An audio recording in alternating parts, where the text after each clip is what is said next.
and welcome, folks, to a daily rating special.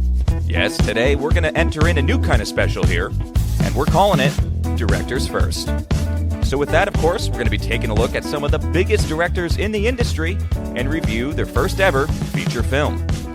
So we're going to be sitting down with Mr. Vincent Daly to get his thoughts, his reviews, and of course, his ratings on 1984's Blood Simple, directed by Joel and Ethan Coen, 1992's Reservoir Dogs by Quentin Tarantino, 1996's Bottle Rocket by Wes Anderson, 1998's Pi, directed by Darren Aronofsky, and finally, also in 1998, Following, directed by the great Christopher Nolan. So it's going to be a great special, folks, diving into the very beginning of these famous directors. So let's hear what Vince has to say about it. Stay tuned and enjoy the show.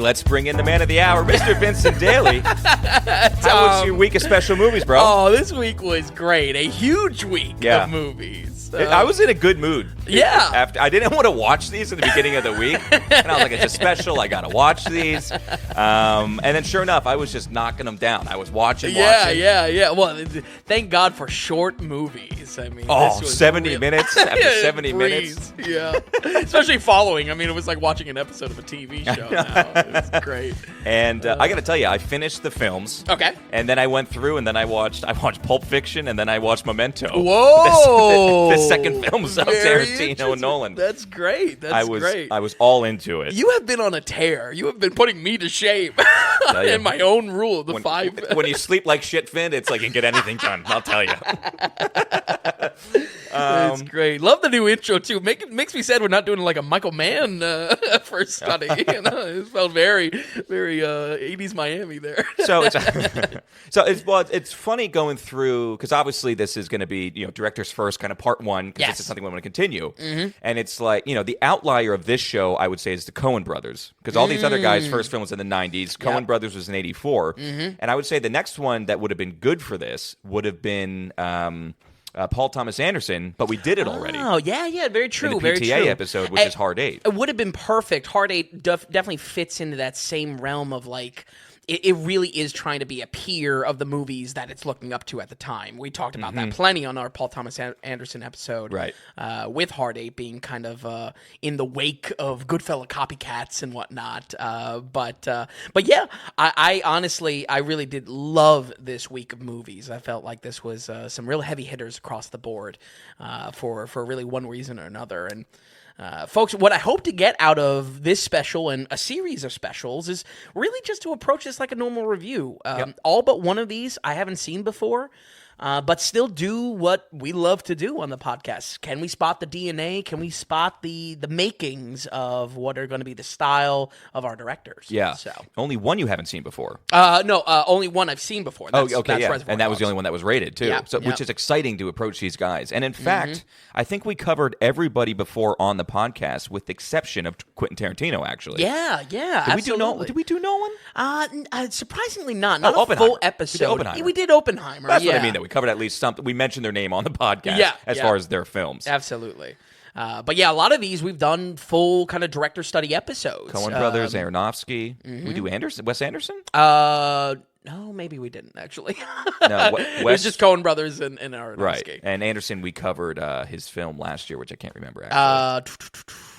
I wish I could. Asteroid City, that's it, right? But I totally agree. Approach it like a normal episode, but it's great that we're doing this, and there's so many others directors that we can have fun with in the future too. Oh yeah, especially going all the way back. Absolutely. I think two side notes. Originally, one of the slots here was going to be for Edgar Wright's first student film project. Right. A Fistful of Fingers from 1995. Definitely originally fit in that 90s slot. I love Edgar Wright to death. He's probably in my top 10 directors of all time, but it was a bit too scrappy when I watched it, regardless of being his first feature or not. It's free on YouTube, though, if you do want to check it out. Once again, Fistful of Fingers. It's a comedy Western, so I'm really hoping it was going to be, something we could talk about. He should remake that. Yeah, because look what he did with zombie and humor. Yeah, absolutely. With Shaun of the Dead. Absolutely. I know he's been on record talking about like a Blu-ray release because it really is like, I don't know how it is on YouTube for free, but it's clearly probably in licensed limbo. Well, and was it did it feel like a feature film, or was it like... It felt very scrappy. Like student film. Yeah, okay. Yeah. I mean, it is his technical first feature, but I feel like also in Right Story, he goes on to work on TV shows like Spaced and whatnot before he gets back into movies. Right. And there's a big gap. I mean, he's a 2000s head. He's not really like a 90s. 94 sounded early for him. Yeah, he must be young 20s. Exactly. So, but if you want to check it out, it is free. We did cut it. And sorry. So what replaced that, by the way? Was it? I think that was Reservoir Dogs. Oh, that's right. I almost looked over Tarantino and say, we'll get to it eventually. We'll probably do a 10 spot when he does his 10th film. That's true. But, and it was covered already. Yes. But now I'm glad we threw it in there. Absolutely. And honestly, that was one that I was really walking away with a refreshed appreciation because... Me too. Boy, I don't even know when we originally talked about Reservoir Dogs, like even like pre-podcast. It's so true. It's so true. These are all wonderfully short movies. I was in bliss being able to knock 3 in one sitting. I mean, really, like, fantastic. But for that reason, some of these reviews might be a little bit slimmer on details, avoiding spoilers especially. The good news is I feel like all of these do meet a level of worth your time, and hopefully I can kind of make a case for all of these, despite them being early. But especially with following, I was really like struggling. Like, I don't know what else to talk about. It's only 70 minutes, and I think that because they're so slim, and I think that's okay. Yeah. And I just love. I don't know. The more and more that we were talking about this special idea, I just like it because sure we like to go through and maybe do a complete Tarantino special or this or that the other thing, but I like this. These are such small movies, like truly small films. Yeah. And these are such massive directors. Yep. I think they're almost gonna be not a must watch, but like a go ahead and watch it either way if you have any appreciation for any of these directors. Absolutely. You can see if you where they have came interest, from. it's good. Just dive into it. Yeah. Okay, so before we start, any other opening notes? No, that's about it. So beforehand, Vin, happy 150th episode. Oh, that's right. This is how much we don't plan really too many things. Last week, we decided, you know what, let's do a special. There's not going to be much out. Haven't done it in a while. We've been wanting to do this idea. Yeah. And 20 minutes later, I'm just like, oh my God, it's our 150th episode. So it's a good thing we're doing something special. Yeah, good thing. Good thing that there wasn't a second baseball week. So, no, 150 episodes, V. Yeah, that's huge. Pretty cool. And also just doesn't feel real at all. I know. It's weird how long we've been doing it. Yeah. And how it doesn't feel long. It's just... Yeah. I think we're at the point that my memory is going a little bit on some of those earlier episodes. I mean, even recently on the podcast, it's been... Even recently, it's been like, what movie is that again? I mean, even this episode, Wes Anderson's. So yeah, I think it's been a great ride so far. It's been getting better and better. Yeah. I think we've been just getting better and better, and it's been reaching more people. Just last month, the month of August, I got to tell you, it was like the array of people that were listening on their different apps in the different states. Yeah. It's getting more popular like around the country. I mean, we have multiple listeners around the world too. Yeah. YouTube's taking off too, folks. If you listen on YouTube, I guess we'll have to start saying like and subscribe. Oh, You gotta do the dance. But yeah, really, really great to see that it's growing, and hopefully this will be a nice jumping in point for so many new listeners of the podcast, especially when we do reference like so much of previously what we've done because it feels like yesterday. Exactly. All right, Vin. With that, let's jump into it. Basically, how we're going to do it, folks. I mean, we're going to do normal review. Basically, Vince got extra director notes, and I just did some research on the making of the film. How do you even get to the point of making your first film individually for each of these guys? 1984. It's our earliest film. Basically, we have Joel at age 29, Ethan at age 26, Finn, when this came out. Young they bucks. had a budget of $1.5 million, which to me was kind of surprising. Sure. And like I don't even know what that calculates to today's money. Yeah, but what's 84 standards? But it's a pretty decent amount for a first Yeah, film, yeah. I think. So they wrote the screenplay. They shot a dummy trailer, and it actually starred Bruce Campbell in the trailer. Oh, really? And they used it to shop around the idea because they wanted to make it into a full-length picture. Mm-hmm. But, you know, they shot a trailer that didn't belong to a larger film. Wow. It was just acting as a trailer. That's pretty cool. So they shot it in Austin and Hutto, Texas in 1982. They shot it for 8 weeks. You know, other notes is this is Frances McDormand's debut. Yes, and she's 27 in this. I know. So. Carter Birdwell, Yeah. who's a famous composer, Yep. was 29 when he composed the film, and this like helped propel his career. Yeah. And these guys worked together all the time going forward in the future. Yep. But that's really it. I mean, there's no other basic notes. The big thing was basically they had the idea and they grew up filming little commercials and little skits when they were little Really? kids. Wow. And then finally they made this. I don't even know what Bruce Campbell was doing in 1984. Well, that makes sense because the Coens, I don't know exactly, but they were in kind of the same space as Sam Raimi. In fact, their Right, yes, second film yes. is with Sam Raimi. Apparently, it's like really, really bad. But but that makes sense that they were all like together. I know Frances Evil McDormand. Dead is around this time, yeah? Yeah, absolutely. Okay. So I love that background because it does, you know, kind of sell the idea of when you're a filmmaker, you kind of just need to get the edge where you can. Them making a fake trailer for this to get the funding for it, Right, to that's pitch awesome. it. That's Renegade. I love that. And I think with a lot of these guys is they're just innovative with how they need to get the job done. Yeah, yeah. So it's very cool. But anyway, all right. So with that, Vin, I say let's get into it. I'm excited for this week to really see, you know, all these directors have styles, individual ways of going about things. You can almost watch a film and know it's their film. Yep. And that's what was exciting for me. As soon as watching the film, am I going to see these directors in the first films? Yeah, yeah. So Blood Simple, why don't you just tell us what it's about and we'll get into it. The Coen brothers are a director duo we touched on quite a bit this year already. We did a good old 5-spot for our Drive Away Dolls episode, as well as being center focus for the No Country for Old Men special.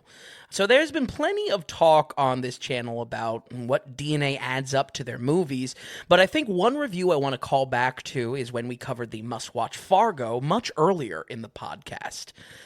While Blood Simple isn't chock full of weirdo characters and barely has their comedic style to it, it does still have that quality of small-time crime that I love in their storytelling. And if anything, it makes perfect sense because it feels like a dark, gritty first swing at pairing mundane lives with very real crime. On that note is where I was surprised most about this film. It's much darker in tone than I ever expected. There are plenty of Coen brother movies that are just as dark and just as violent, but without some of the charm or comedic breaks mixed in there. The story stays in a tense paranoia that lasts the entire runtime. Honestly, in this way, it felt closer to a De Palma-style thriller in a lot of ways and made me look at this coming out in 1984 and wonder about other kind of contemporary thrillers. Was this just early 80s? The 80s. This is how a thriller was made. This was kind of the vibe that I was going for. That's interesting because it did have some De Palma notes. Yeah. I will say from the get-go, like in the first opening scene in this, and then basically 5 minutes in, maybe 10 minutes in, I thought this was bleeding Coen brothers. Oh, okay, yep. Because of the characters. True. Because true. we have such established silly characters off the bat, especially the one guy. It's Yeah. like, oh, this is a Coen brothers character all the way. Yeah, I feel like he is condensed. He's all what usually would be like 14 silly characters. Right. It's just like, no, this is just it's the guy. It's the guy. Yeah. But other than that, I will agree that maybe it takes a darker. I mean, you know, they went on to make No Country, but it does have a. When you say darker, I guess I was expecting comedy to break it up in some way, or like a Fargo, that the small-time crime is kind of endearing in a way, even though there's real death. Raising Arizona. Absolutely. Yeah. You know, there's guns, there's violence, you know, there's all this stuff, but I feel like in the trifecta of what a Coen brothers story is to me, that charm, that almost comedy break is part of the formula. And here, it just, I mean, there was maybe dark comedy occasionally, but it didn't really have that. So that's where I felt like it was just much grittier than I expected. Yeah, much more serious note just all the way through. Absolutely. Yeah. Absolutely. Folks, the name Blood Simple is one of probably the slickest titles you can give the film, as our characters are tangled in a love triangle that is anything but simple. This is a drama thriller of crossed wires and has so many shots of ceiling fans in this. And they were forced to make a story about shit hitting one of them eventually. John Getz and Frances McDormand create a messy cheating scandal that breaks apart relationships as one act fractures the whole picture of what each character knows. And as we see, the story will kind of play on that fractured understanding. That's really like the whole point of this story, is that who knows what, and more specifically, who doesn't know all the pieces in play. Her husband is played by Dan Hedaya, who not only owns the shady roadhouse the film centers on, but employs Getz, adding insult to injury. Outraged by this, he hires the same sleazy private investigator that finds out about the cheating to do some dirty work and take them both out. But like I said, this is anything but simple. Tom, I mean, everyone's just playing games in this. Why is everyone in the messiest relationship possible? It is so much of like, I get a little frustrated with it because it's like, just say, just I don't know, just talk. It's such a game of,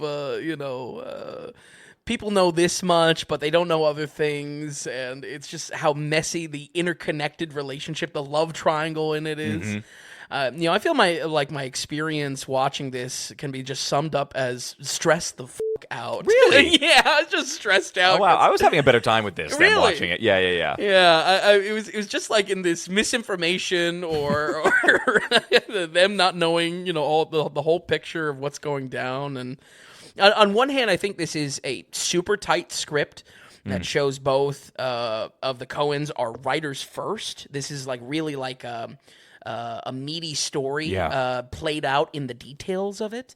This is the type of thriller that plays heavily with what different characters know and don't know and uses that to crank up the tension constantly.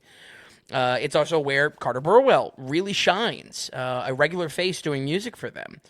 But I couldn't help but feel a tiny bit frustrated when so much could be cleared up by just talking, just communicate, just full sentences. Just don't let your understanding of the situation be facial emotions alone. I know a specific scene that you're talking about. Yeah, and and it's just like we are in this mess because no one is talking. But it really is tight for that reason. I understand the whole plot is around miscommunication, and maybe that even plays into theming itself around kind of this love triangle relationships, that if communication doesn't happen, it can fall apart. But still, it was something that was slightly on my nerves while watching, just because I just get frustrated with those elements of, just clear it up with one word. Frances McDormand is just 27 in this, and regardless of her age, per usual, is easily the best acting performance here. She kills it. I mean, she is the best living actress potentially. Yeah, absolutely. And I think I was on IMDb. I don't think there's anything slated for her. Oh, really? In the future. Yeah. And it's just like, come on, you're like crushing it right now. Yeah. I mean, because you had 3 billboards, you had Nomadland. Yeah. You know what I mean? Like, absolutely. Keep it going. Absolutely. But even going that back this far, with her debut, it's just like, she's just great. Yeah, really great, really great. There's just something so real that she brings out, especially in the moments of like fear or confusion in what's unfolding in front of her. Yeah. It's just like, man, it was just so just in the same way that I like Spotting DNA, that was, maybe an actor's first special series could be something. Just seeing that would be kind of cool. What is the first actor's role? I mean, you might get some really rough rough picks, but at least for her, it's all good marks because she was really phenomenal. And I feel like even when I wasn't crazy about John Getz as our other lead, so I kind of liked him. Why was he too goofy of a guy? Maybe goofy looking. He was a little bit of a goofy, Yeah. I think it was just more so he centered the moments of where I was frustrated. Right, okay, that makes sense. Yeah. Of just like, dude, just talk. But yeah, I really do think that she just knocks it out of the park here. Our usual handful of Coen weirdos is distilled down into one character, and that definitely goes to Emmett Walsh playing the slimy PI. Walsh gives a really great villain performance here, especially for how much sweat and flies they have buzzing around this man. It was like a Looney Tunes depiction of this character. Perfect. I loved it. Walsh also did sadly die earlier this year, and while the character certainly isn't meant to be flattering, this is still a great performance in the line of so many Coen weirdos to come. Mm-hmm. I really do think that this was, is it at the villainy of like an Anton Chigurh in No Country? No, but he is in that same category of like chaotic, and you're not really sure how far he's willing to go. Do you think you would push it to like a John Goodman and Oh Brother We're Out There? Yeah. Actually, that's great, and also equally sweaty. Yeah. Equally we weren't hot on that film, but we liked him. Like John Goodman's character was like, okay, it's something here. Absolutely. And a true Coen character. Yeah. Absolutely. Between really liking the acting, but not loving the driving conflict, I think the tipping point for me was the filmmaking itself. There are more than a handful of great shots here that made me take notes immediately, and I feel like, I just said, the Coens are writers first. I feel like there's a lot of inspired shots as far as the cinematography and what they're trying to actually have as the visual storytelling on screen. There's a shot with a gun being pointed, and as the person reach for it, they're just clicking through the chambers. Just really like gorgeous and tells a story in itself. I love the shot of the random weirdo that drives by flashing his headlights, and he shoots him like a I got you, buddy. That felt like probably the closest thing of their comedy coming through in this. There's a shot with McDormand storming out of the house after a newspaper slams against the door, and that just whole sequence was just edited like so good, so brilliantly. But I think like where it really was the tipping point for me was just that final climax is something else. I think there's a slight shift in genre at the very end in a good way. I don't want to talk about it because I feel like that is a spoiler, but in itself. But I don't know. What were your thoughts about the ending? Because I did feel like it was a little bit of a, I don't know, not a 90-degree turn, but it was a little bit of a turn. Again, I don't know if I feel exactly the same way. I felt kind of like it was leading up to this. Oh, okay.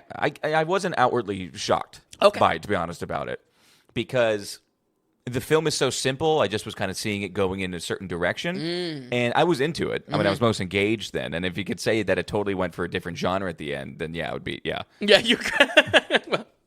Yeah, I think I was just more so shocked of just like, okay, this is how we're paying this off. This is how we're paying this romance drama. Okay, but I did really enjoy it, and in that final climax, probably a handful of its own really great looking shots. They kind of have an obsession with light passing through like a bullet entry. In I believe a few parts of the film, but definitely in that final climax, and just really great looking. Just that's where when you said with the budget, that surprises me because I feel like a lot of testing would have to go into really portraying this how they wanted to on screen. And I think, and that's what's great about going through all these guys is just how good they were with so little. Yeah. And it was actually kind of inspirational to anyone out there who's like, well, I'm not this guy, I can never do this, I can't get the funding, I can't do this, yada, yada. It's like, no. You would be surprised with what you can do with what you've got. Yeah. And I think these guys were, I think a lot of just how good it looks and the command that they had over the camera and visuals and everything just had to do with them growing up with like a Super 8 camera.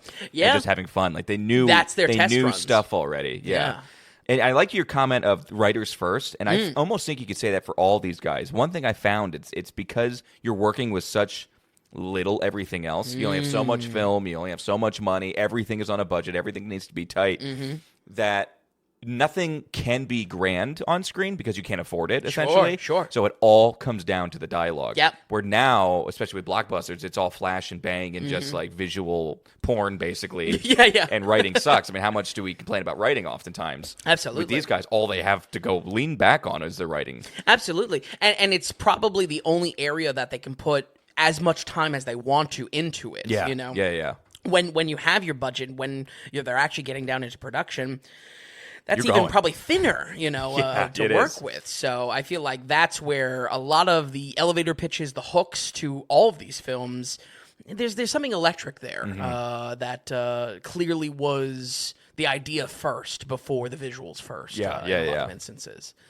But overall, while I was a bit annoyed with the miscommunication plot, just because simple things could be cleared up in a simple few seconds, I think what is gained is all intention of the story, and never stops cranking tighter and tighter as more of these characters' understanding of their lives, their own lives, gets fractured by one event.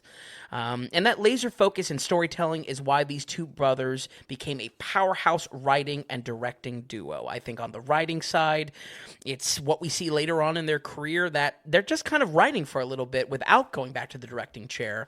And directing-wise is why I personally, and I can say Tom loves them as well. We're going to go ahead and give Blood Simple, 1984, a 74. It's 74%. I would say just a notch above Raising Arizona. I actually really... all these movies, I didn't really wrestle with like the big placement of the scores, but I could also make an argument for 1 or 2 points either direction on all of these. Yeah, I think 74 is a good score. I can't say... I enjoyed these films. I was not loving all of these films. Really? Okay. And I don't know, it's something about that it's their first film. I think there's leniency there. Like, if this was the Coen's third film, I would have issues with it. Oh, okay, because of just how simple it is and how not much we got going on. Right. You know what I mean? But 74, I mean, that's a pretty damn good score. Yeah, I think where it lands, not that it's a comparison game, but specifically Raising Arizona, I feel like where the perfect trifecta of their style was made. Here that was lacking, but at the same time, it was just like a really hyper tight script. Like, this was something that was worked out. No doubt. And so about the details, too. No doubt. Okay, so 74% with Blood Simple, and I just keep that going with a tight script, great writing. It takes us right into 1992. This is Quentin Tarantino's debut with Reservoir Dogs. So this was the story. How this came to be was he was working at Video Archives in California, which was the video rental store. Yep. And the name of his podcast with the guy that he does it with, I think, is Video Archives. Oh, really? Because that's when it's like they'll watch an old VHS that they have and then talk about the film they watch. That's great. And that's getting pretty popular. But anyway, he planned to shoot he wrote the script and planned to shoot it with his friends in 16 millimeter black and white film, and he was going to do it with a budget of $30,000. But then, I don't know, somehow he knew a producer whose name was Lawrence Bender, and he knew him from the 90s, or from 1990, working at this Video Archive store in California. He gave the script to Lawrence Bender, because Bender was like going to be a part of it and everything like that. Then Bender gave the script to his acting coach. His acting coach's wife then passed it on to Harvey Keitel. Wow. Harvey Keitel really liked it and said he'd sign on to co-produce it, because if they saw his name, you could get better funding. Yeah. They ended up being able to, I think they garnered, what was it? Oh, it was $1.5 million. Wow. So it was $1.5 million that they got for it. Harvey Keitel also paid for casting sessions in New York City. It's where they found Steve Buscemi, Michael Madsen, and Tim Roth. Fun facts, George Clooney and Viggo Mortensen read for roles. No way. Don't know which roles, by the way. Yeah, I would love to know which roles. But Viggo would have been interesting. And then as far as Tim Roth, who's like really is, Quentin loves Tim Roth. Yeah. I mean, it always uses him, and he's said that he has made comments in interviews saying that Tim Roth is probably one of the best actors ever. Like, big time praise. Yeah. And that's basically how that came to be. And they filmed it for $1.5 million, which, again, I think is pretty good. A tight script, all about the script, because it's just, okay, what room are we sitting in? Dialogue. What room is this going to be in? Dialogue. It's so much dialogue heavy. Absolutely. That's how this film came to be, though. It is Reservoir Dogs in 1992, Vin. Why don't you take it away? We'll take it back and forth then. Folks, in a whopping 150 episodes of the podcast, we have not once covered a movie, quote unquote, written and directed by Quentin Tarantino. Part of this is because of the man's self-imposed 10-movie rule, making the release of his final film, the only possibility of covering something new on the podcast as far as a new slot. And with the last updates of his project being shelved, who knows what will come next? Actually, Tom, have you heard anything going on? So that's why, I brought it up, I think, last week, because he was on Bill Maher's podcast. Okay. And I wanted to listen to that specifically because he hasn't really done a major interview since that news came out. Any news came out about the film. Yes. So I knew he was going to get poked and prodded. And basically, he shelved it for a bit. He was annoyed with all the news that wasn't even real news. All the stuff with Tom Cruise and this, that, and Quentin's losing his mind. And he's just like, it's all just bullshit. Now he definitely did shelve it.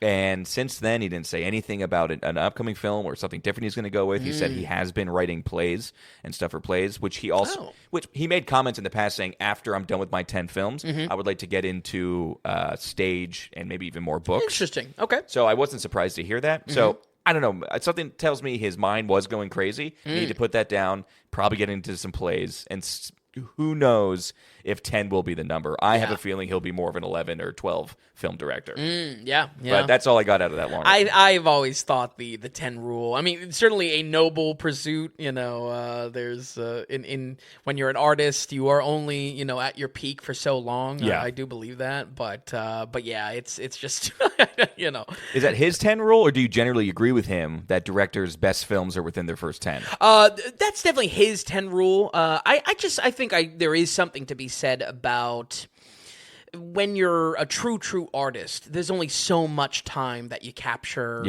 everything that your art is about. The only thing that dilutes that is age and time. So I feel like he's definitely hitting on an aspect there that even other movies have covered. The Wind Rises is a great example from Studio Ghibli. Interesting. Covers a similar kind of topic, that you're only in the spotlight for so long. The thing with Tarantino is I think he's young enough and his mind is so creative enough where he's one of the few that can do more than 10 and have them all be really good. Absolutely. I know people forget about Jackie Brown, but exactly. Yeah, then do you count the Planet Terror, both of those, the Grindhouse?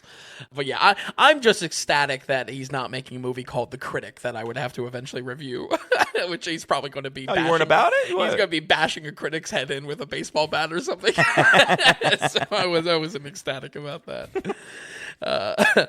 Flashing back to the start of his career, the king of dialogue makes a huge mark on cinema with his first film, and I think next to excessive blood use used in this, it's without a doubt his trademark that I want to spotlight here, that dialogue.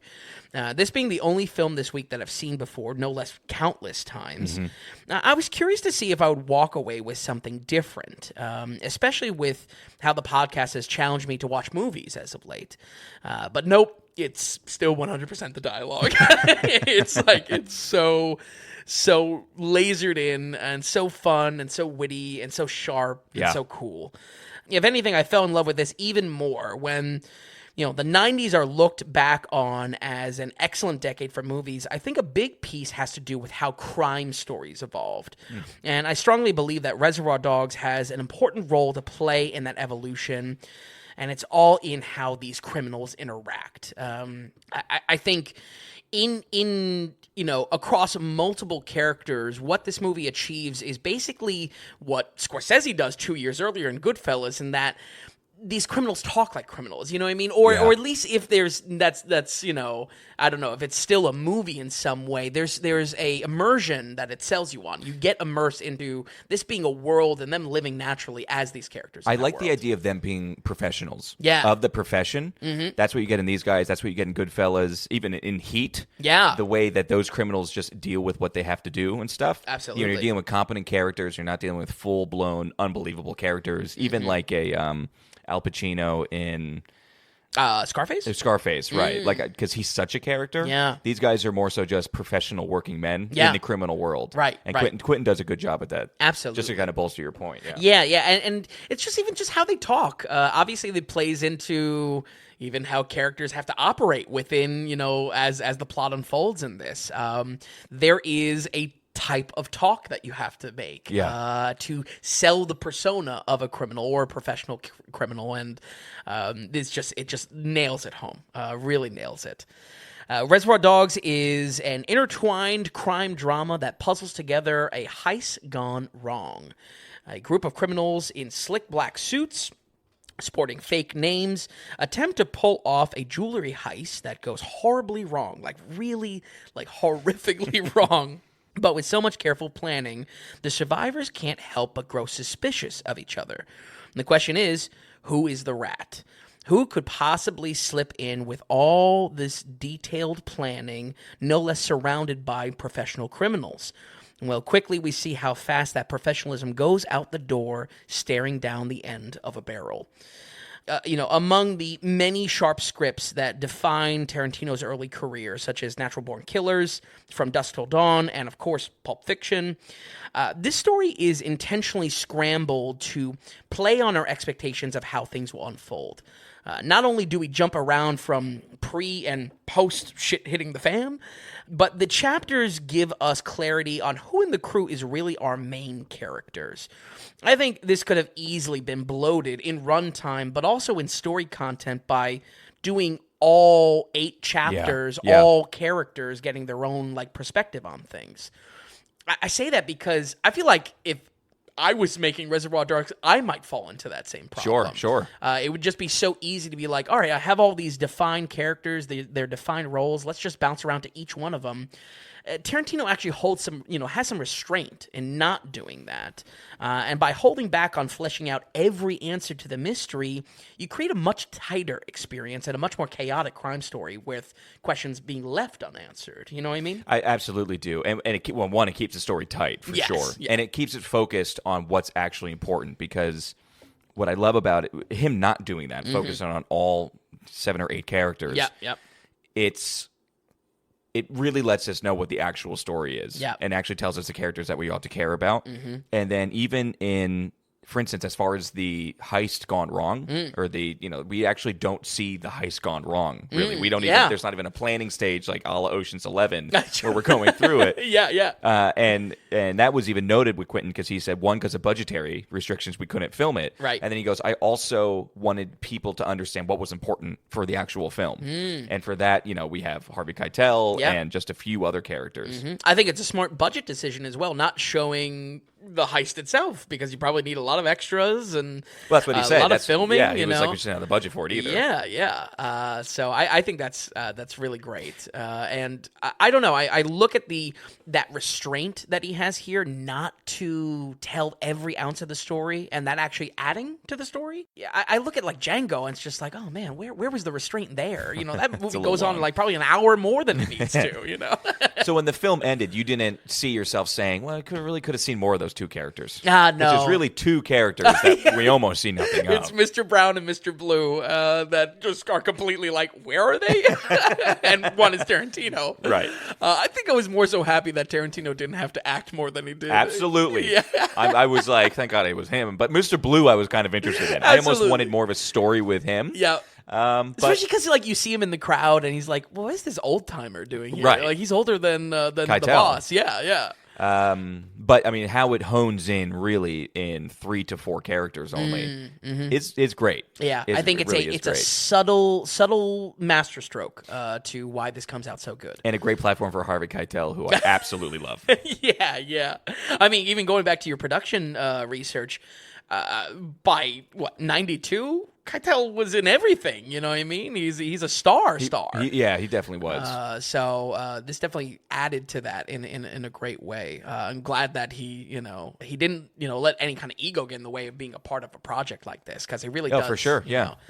Actually, I think I'd maybe be all right with Clooney replacing Keitel as Mr. White. No. Are you serious? You're joking. No. You're bullshit. I guess I am now. I wonder if Clooney was going for Michael Madsen. I think how young he was. This is like ER Clooney. True. Definitely a cool character he would want, too. Only half gray hair. And then Viggo Mortensen, who the hell knows? I don't know. I'll take him in anything. That's great. Tom, I'm curious which movie you thought had the best acting performances of the week, because I feel like this does get my vote. Now, I am biased because I just have seen it so many times. No. It's his film. It's his film. Yeah. I feel like there are so many moments. Man, he just Tarantino comes out swinging here, and each casting choice shows where all this dialogue really shines. Yeah. From the very first time I saw this, the star of the show for me is absolutely Michael Madsen playing Mr. Blonde. Oh, okay, all right. That's my personal favorite. I don't think it's the best performance, but Okay. I've just loved how he's written as cool, calm, and collected while also being the biggest psycho in the room. And we have to kind of discover that. It's not really something that's clear right away. Man, do I just love his performance here. Also, Madsen is great in Kill Bill Volume 2 for similar reasons.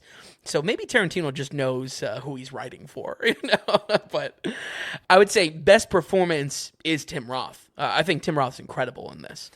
No? No. He is. He's really good in it. Yeah. Tim Roth is great. You forget that he actually is English. Yeah. He is great. I love Harvey Keitel so much. So True. but you go. Why don't you go off on Tim? I think just looking back, it's probably. I was looking at his filmography, and I was like, I think I always thought he was in more. You know what I mean? I thought he was in like so much more, even to the point of like, wait, isn't he in District 9? And it's just like, no, that's another guy. That's another guy that looks very close like him. I just think looking back at that filmography, I think this might be his best performance, and despite it being so early in his career, it could be. I just think his chapter is both the best performance of, performance-wise for the film, and just so creative how flashbacks are used. I really just love that how much evolution happens in this section of the film. And if you were to break away from like the Mr. White, Mr. Blonde type of chapter setup, I feel like that's he has the real payoff for the film in so many great ways. Oh, for sure. Yeah. He is a joy to see. There's some times where I feel like, I don't want to say it's heavy-handed or heavy-fisted. Mm-hmm. Sometimes I feel like if I watch shows or in movies, it's like, oh, that's the scene that's going to... Like almost like a award grab. Exactly. Okay. Fair. It's like, oh, okay, that's. I see it maybe more in TV. Yep. I notice it. Yep. But with Tim Roth, what he's given with, which is a lot. Mm-hmm. I don't want to undermine how good he is in this. Yeah. And I mean, I don't know. Again, it was a conclusion I came to just because I was looking at his career. It's just like, I don't know if there's anything better than this right now, even in Pulp Fiction, And it's a way smaller role in Pulp Fiction too. Yeah. He did a show called Tin Star, which is 3 seasons, and I thought it was like good and people liked it. It doesn't have the best ratings, unfortunately. But I always felt like, the funny thing is, it's Tim Roth and Michael Madsen where we don't really see a whole lot of ever. And I'm wondering if it's because like people, are they that good and Quentin just does a good job at writing for them? Yeah. Is it that Quentin picked them out of obscurity in the very beginning, so he doesn't want to he wants to make sure that these are his guys? Sure. Something just like, no, I pick good guys, and then he writes. I don't know. Yeah. Because they're really not around much. Yeah. Both of these guys. I think there's something is there happening between the writing stage and actually, in the director's chair. Mm-hmm. And I it's probably a rabbit hole, but Quentin's filming philosophy, whether it be, they have to do a shot after so much reel of footage is done, or the type of culture he has on set. Honestly, for better or worse, I feel like there's something there that it brings out in these character big time. actors. Yeah. I think actually Madsen's a great example because after Kill Bill Volume 2, again, not really in that. No, he's not in much. Yeah, he's not in much between Reservoir Dogs and Kill Bill. Exactly. Sounds like. I guess my last note is, who doesn't love Harvey Keitel and Steve Buscemi arguing about leaving a tip at a diner? I mean, one of dozens of iconic scenes in this, and again in a very short runtime. But I feel like that's where they both really shine. And also Buscemi, so early in his career, is just perfect role where for is Buscemi. this guy? Yeah. It is the perfect role for him. Yeah, this is pre 9/11 too. If you don't know, Steve Buscemi was a firefighter in 9/11, a volunteer firefighter. You didn't know this? I didn't know. Tom, you shot me a look like. Are you talking about a film? What are you talking about? Yeah, so I don't know. This. Yeah, I mean, total side tangent, but Buscemi was a firefighter volunteer basis growing up and was New York based and clocked in as a volunteer firefighter on 9/11. Wow. Yeah, so real stand-up dude. The Boosh, wow. Yeah, absolutely. Okay. Sleepy eyes and all. That was a true curveball. The got me look on you that one. shot me was just like, we need to verify this. All right. Well, folks, this was one of the early watches that made me feel so passionate about how soundtrack was incorporated into a film. Oh, yeah. Alongside more than a handful of movies giving me counterexamples of what I clearly hated. Yeah, having the soundtrack tie into the radio station and the program of K. Billy's Super Sounds of the 70s is both clever as a style choice, but also it gives an in-world reason for music, and I feel like that's what sets the bar for me. Countless directors love to put their own personalities in through music choices, especially post-Goodfellas 90s, but Tarantino is able to do so much more than just style. Look no further than the perfect torture scene, made only more perfect by way of a Steelers Wheel song. Like, who would have thought? Like it's like a throwaway classic rock song. But the way that it fades in and out of the room, there's magic there. There's something that happens in how the music fades out as Mr. Blonde is leaving and comes back in. Yeah. That is, really just makes for perfection on screen. Absolutely. Yeah. It wasn't a Beatles song? No. It's a Stuck in the Middle with Yeah. Yeah. I always thought that was a Beatles song, I think. well, Steelers I'm Wheel. learning a lot in the past 5 minutes. Steve Buscemi was 5 foot at 9/11, and the Beatles didn't sing that song. I don't think with $1.5 million you can afford a Beatles song even in '92. But I have to say, you're right in that scene. Probably the most classic scene that everyone, if you know a scene from this film, it's that scene. Bingo. Yeah. And apparently, Quentin also took inspiration from 1966's original Django. Really? Which we covered. Interesting. For that scene specifically. Mm-hmm, because apparently there's a bit of a messed up scene, a bit of a torture scene in that section in that film. But that is what I love with low budget and what you can do. There is, and that's what I'm saying, some of this stuff is inspirational for those people out there who want to actually think they can't do it. Sure. Because there's nothing to it. Yeah. That doesn't really cost a lot of money. You're shooting a normal scene, but it's those tiny little adjustments to make it your own. And it's all vision. As long as you can make your vision come true, it's like, it's just simple stuff sometimes make for the best art. Absolutely. And clearly Tarantino is a product of right time, right place, as far as who he gets to know and whatnot. That's the dice roll of it. But you're absolutely right. I feel like that attention to detail shows how much passion Tarantino had here, and something that he's spoken countless times about, in that same passion being the only true path to getting your movie made. I thought a long, long time about where this movie ranks among his other films for me. And in itself could definitely lead to covering some of those and to update some scores, because I feel like Tarantino probably has some of the oldest scores as far as, those original when we sat down. Yeah. Because I've really always been a fan. But it's just back when I would just name films and then and a lot of those numbers stick. A lot of those stay the same. That's because I do put some consideration into it, but some of these definitely need to be updated. But I honestly, on this rewatch, and really even like kind of a half rewatch while I was just kind of putting my notes together, Reservoir Dogs is not only his first film, but it really is one of his best. We're going to go ahead and give Reservoir Dogs 1992 and 84. Whoa! Wow, Vin, I wasn't expecting that. I really wasn't expecting it either. Now, it was rated before, correct? It was. What was it? Okay, all right. 72 it was. Okay. I felt 72 was unacceptable. But again, an area where I saw this could be 80, this could be you're hotter on this 82. Than me. This could be, I in some ways I see this as must watch, in the sense of like this helped me form my opinions on how a soundtrack should be used. Like foundational shit. Wow, I think I might be closer to I might be closer to your original 72. Really, 84. Really? Now I really like this film. Sure. Now I did jump from this right away into Pulp Fiction, which I haven't seen in forever. Yeah. It's one of those things where it's just like, well, I know it's I know it's good. Right. But sitting down again, I was just like, holy shit, this guy.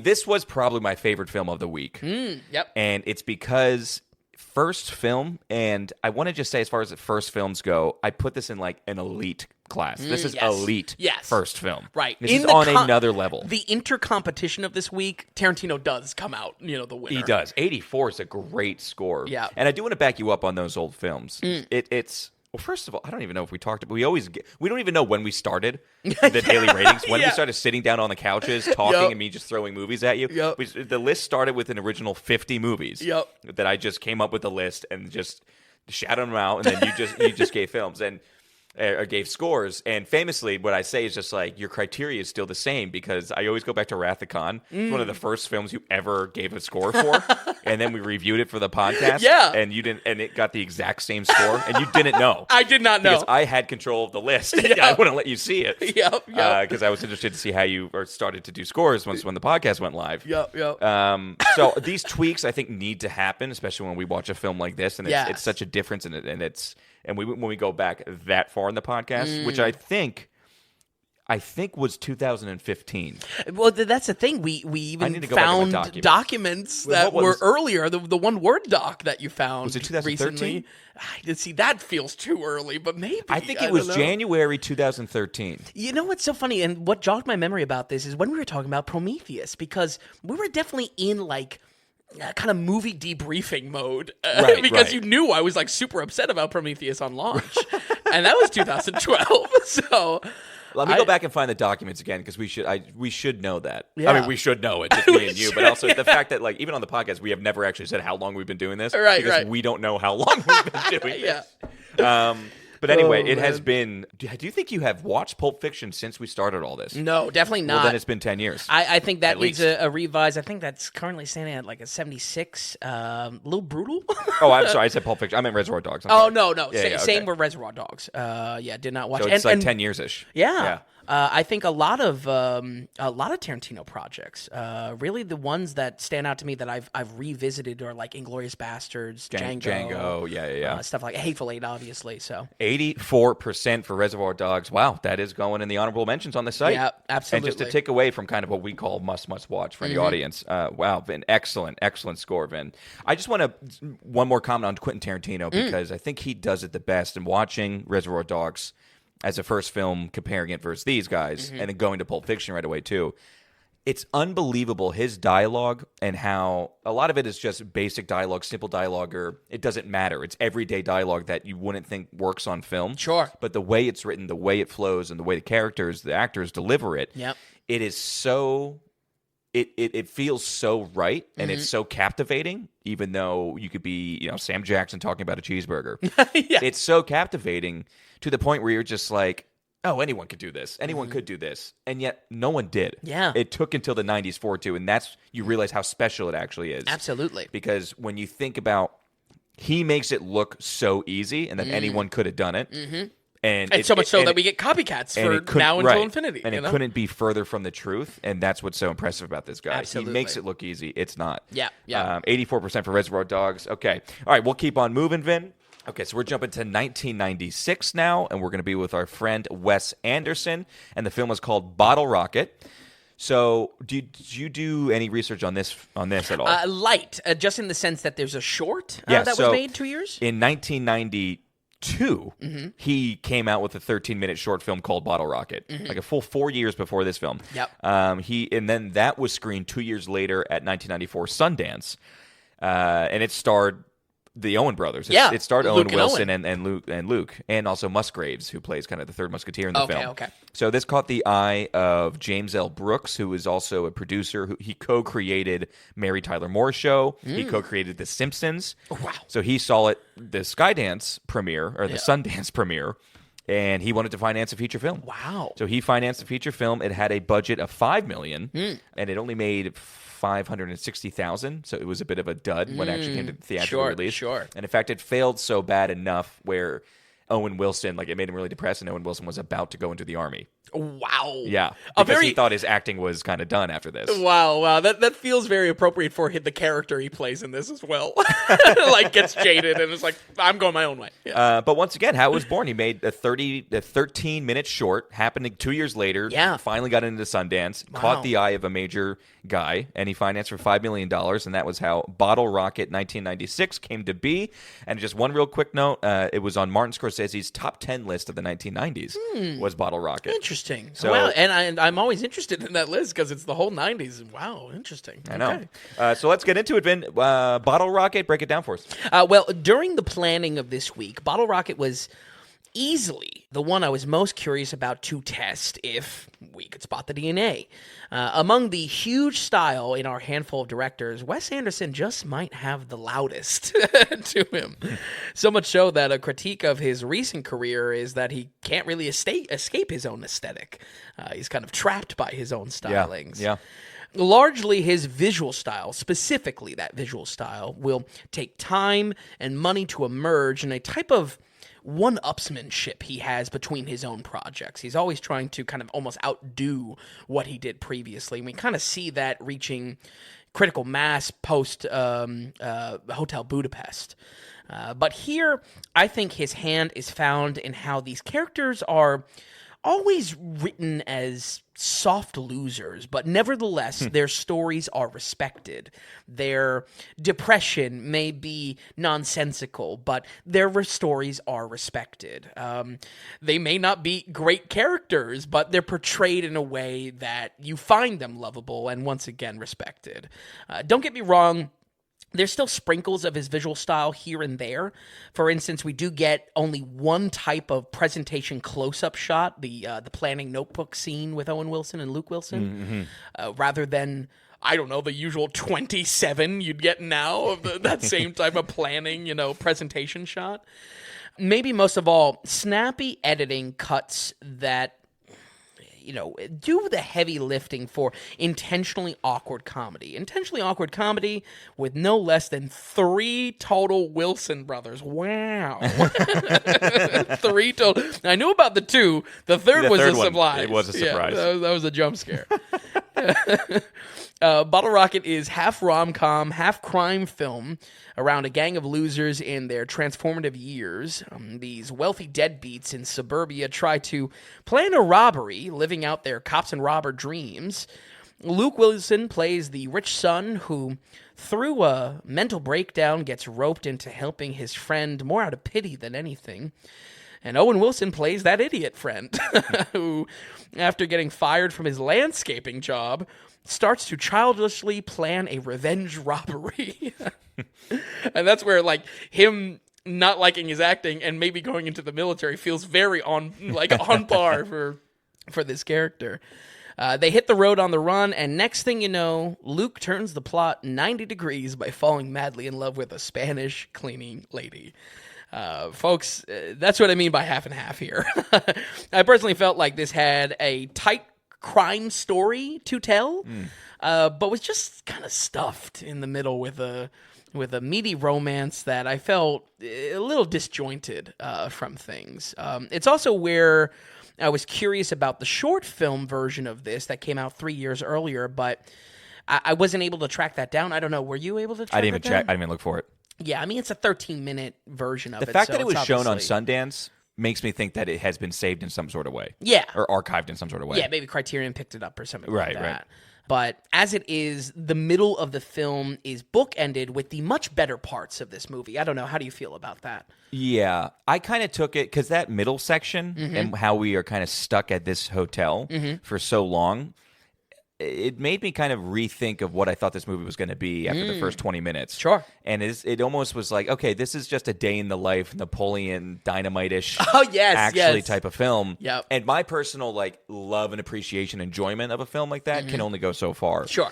So to your point, I mean, I guess I would agree with you in that where the crime element It was is just happening. bookending it, you know? And when it was at its best. Yeah. And even at that, though, with this long, drawn-out middle, and the way the crime was, how it's like petty crime, and you're kind of dealing with weirdos a little bit. Yeah. And definitely socially awkward guys. Yeah. It definitely had a whole vibe and style to it that was a little bit when I say Napoleon Dynamite, like this, I guess It's cool to intentionally say, like, awkward comedy. Yeah, like loserish aspect. Absolutely. It's hard for me to be like get all excited and get like engaged with it. You're just kind of along for the ride. because part of it's almost depressing in a way. You know what I mean? Absolutely. And quiet and just kind of morose a little bit. Yeah, So, washed up. so that's kind of how I felt with it. And then this long, drawn out middle part. That's where I'm just like, oh, so it's not this like buddy, petty theft crime type thing. Where it had good energy leading into that. I was almost excited. Right. Especially seeing, his shot of the Notebook that was very Wes Anderson, to a T. But then it's just like, we take a big detour for the middle of it, and then finally snap back to what I think the movie When should James have been. Caan comes on. Yeah, bingo. That $5 million, I don't know how much was it James Caan to get him. This is before the 2000s when he was in some comedies like Elf. Like Elf, yeah. Which are big budget, like Right. So prominent roles. Good for him for getting them, but It's a rat tail. yes, he has a rat tail. He Back of does his kung head. fu. Amazing. Best part of the film. Absolutely. Yeah, if anything, it was just very primal in the sense of just like, well, this movie's working a lot better once this character is introduced, so just make it about that, True. Very true. Very true. Yeah. This has a lot of, like I said, washed up, post-coming-of-age, sheltered attitude that maybe could place it again next to something like Garden State or earlier 2000s type movies. Yes. Yeah. Yes. And I think Napoleon Dynamite's Right in there. perfect comparison. Yeah. I think it's almost a mix. If you mix Garden State with Napoleon Dynamite, yeah. I think you get this. Absolutely, yeah, because you got to add some money to it. They definitely are wealthy, Yeah, because losers. So, that's not exactly a flattering comparison because I usually despise those movies. But I think some magic is found here in both of the Wilsons acting with each other. I think that's a spot here. And again, holy shit, there are 3 Wilsons in this. This has to be the most siblings in a movie ever. Is there a movie with all the Baldwins? It's a lot. Definitely not. Definitely not. That's what Alec needs as a redemption. Wrangle them all together. I really need to know. I need to know what is the most recorded siblings in a single film. Such interesting siblings. yeah, they all sound like each other, but like don't at the same time. It's unreal. But seriously, folks, write in if you really know what is the most siblings. That's a great question. Yeah, I like that a lot. I'm very curious. Both Luke and Owen, I think, are solid in this, considering it's their first film. Kind of almost something that hangs over all of our conversation today. Yeah. It's just like, this is really good, and especially great because it's the first. And I think Owen specifically is able to kind of show his mix of vulnerable comedy. And that was also impressive to see, like, wow, he was doing his shtick from the beginning. Yeah. And getting involved in stories where he's always a little, like, kind of head down, but still comedic, I like Owen better than Luke. Yeah. In everything. Yeah, I'm there with you. I'm not really a Luke fan. Should Luke Wilson be a bigger actor? I don't know. But all I know, he had this, and then he did have Old School in like 2003 or 2002. Yep. 2001, I think he was in whatever some the hell that was. Screams, maybe. Yeah, and and then he's in Horizon American Saga Part 1 or Chapter 1, and I'm just not. It's why get out of the screen, please, because you're not selling the character. Yeah, for real. I still remember when he showed up, and it was like one of those, like, it was like The Martian. They're introducing characters in the last like 20 minutes of the film. And I remember being like, oh, this looks well. You were just not amused. You were just like you were not amused for multiple reasons of that movie. People love Luke Wilson in that movie, crazy. by the way. People love that. There's a certain scene with Luke Wilson and 2 thugs as I kind of confront him. I swear to God, a grown man and a film critic said he was on the edge of his seat watching it. And it's just like, are you really? Kidding me? Yeah. Oh my God. As I said, great movie if you're an 11-year-old. Yeah, absolutely.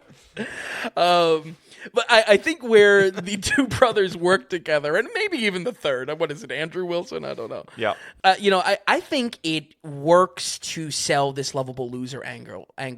Quick wit banter is vital to telling a story about losers because I feel like that's what's keeping you from like just outright hating them. Oh, absolutely. There's a charm there. Yeah. They also all usually fall into the same type of story arc, an idiot roping in a reluctant idiot. With being aware of this, I feel like I don't know if Wes was working with contemporaries around him, or maybe he's even the predecessor to a lot of these 2000 trends. But I feel like it's able to be a smart script, even though it wasn't like an amazing movie. Somewhere between like Superbad and Sideways as far as comedy goes. Like the actual how the banter is, you know? Yeah. Because it's dumber than Sideways. It's not about like, wine aficionados. For sure. But has that same quality of just Thomas Hayden Church's character, maybe. yeah, that's true. But like one's always roping in another. Yeah. That's the formula. And Luke Wilson definitely is supposed to play the more straight-lined guy, the one who's a little bit more common sense on his shoulders. Yep. But it's one of those films that feels so small, but it is a tight script that you can like. It has you walking away from the film just like, I love those idiots. Yeah, kinda exactly. deal. Yeah, exactly. James Caan is the last actor I have notes on, and he's just not introduced early enough at all. I love James Caan. He was like the best part about this. Like, just like change your movie, damn it.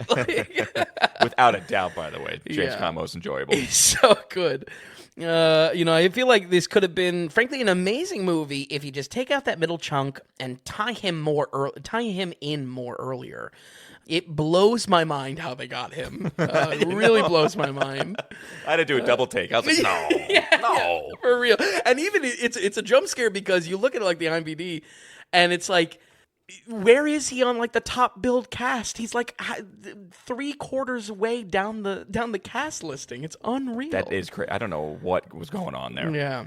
He is such a big. I'm a big James Caan guy. Yeah. I'm going all the way back. We got to watch that John Wayne film. Oh, El Dorado, which is a great John Wayne film. Yeah. And a very young James Caan is interesting. in it. Interesting. Yeah. Things really pick up again in that third act, and I really think it's all thanks to Caan. Both comedically, but also like a shot in the arm as far as like, oh yeah, we're about to be a crime movie again. When he's put in the mix, I feel like it almost feels like the chaotic energy of like Danny DeVito in Always Sunny. Like the dad's here, and he's more crazy than the kids. That's the vibe. We talked about the rat tail. We talked about the kung fu artist. He just completely takes over the one friend's house and starts playing piano constantly. I loved it. It was so great. Really needed more. That's the main takeaway for Bottle Rocket. Agreed. More James Caan. And maybe more James Caan in other Wes Anderson films. So.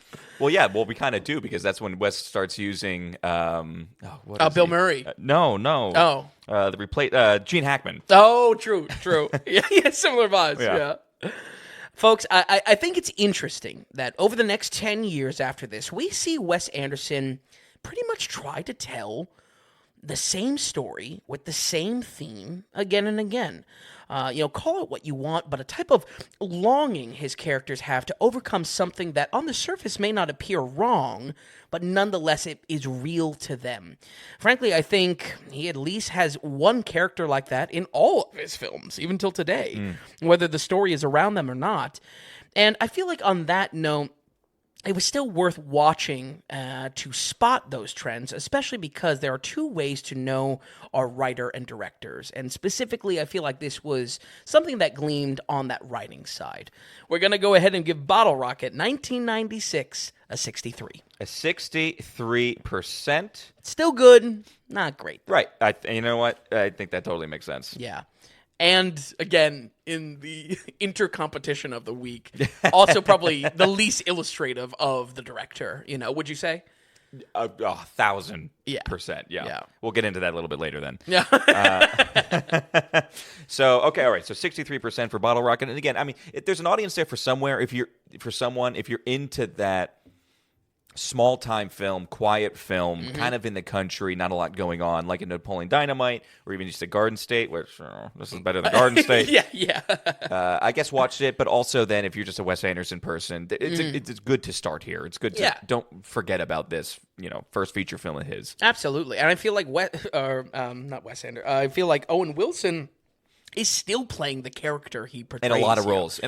Yeah, it's maybe the lacking some self-awareness loser, you know what I mean? Right, but still Heart of Gold, and again, a story that is taken seriously in some regard.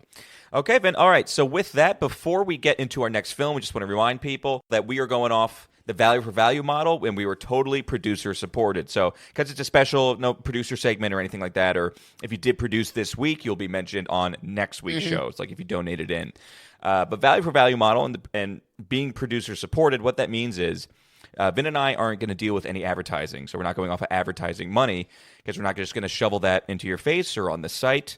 And we're also not going to have paywalls or tier structures because it's not pay to play. It's not pay to gain access to us. It's everyone's on their own finances. Everyone's got their own thing going on. So the idea is if you find what we're doing here valuable, so are you enjoying the podcast and a special like this? Are you using the website and going on when you want to watch a movie or trying to figure out what to watch? We look at it as that's value in your pocket. So we ask you, can you give us value back in our pocket? It's value for value.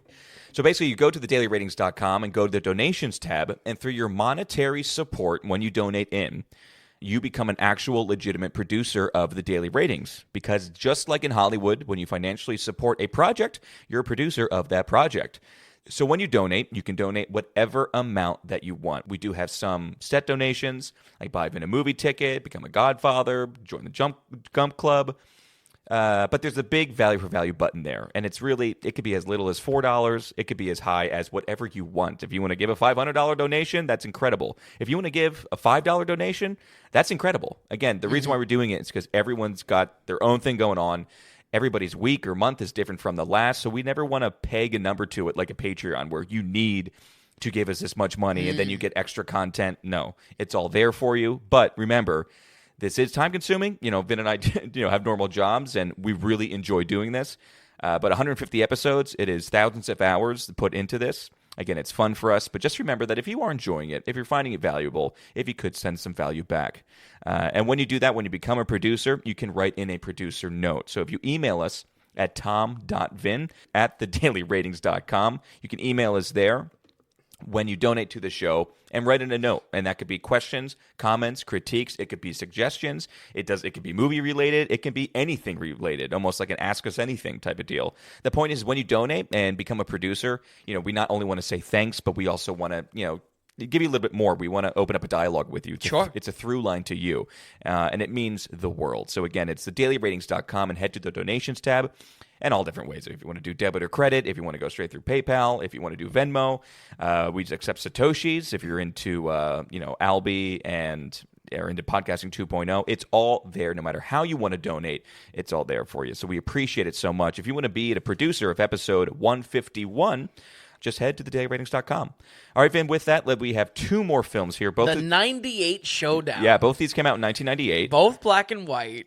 And yes, and I think, by the way, I didn't look up which was technically first, so I'm cool with whatever one you want to start with. I will say the following. We'll do following first. Yeah, it's my shortest. Okay, it is the shortest. We'll do following first, and I think it's funny because our next two are in black and white. Quentin Tarantino wanted to shoot in black and white. Really? Because he was going to do it for $30,000. Wow. And 16mm black and white, and I think even Wes Anderson might have even been thought about doing it in black and white and then didn't, or something like that. I think The Short was maybe in black and white. Okay. Yeah. Also, another reason I really am still kind of curious about that. It would be kind of be fun. Yeah. But okay, anyway, so this is The Following in 1998, and this is Christopher Nolan. Basically, this was written, produced, directed, photographed, and edited by Nolan. What was boy, does it feel like it. The budget. The budget on this. Okay, 1998. Yep. How much do you think the film was made for? Oof. I'm going to say under $1 million. Okay. $6,000. $6,000 was the budget for this film. No way. Nolan's directorial debut, 70-minute film. Wow. That's awesome. And this is how it's done. Now, that's $6,000 for everything production. I don't know if that counts for when he sent the film off to to take a bath and for it to be rendered. Yeah. Because that was like most of Aronofsky's costs, which is like all the post stuff and getting the film together. Oh, interesting. And I would imagine marketing probably on that same note.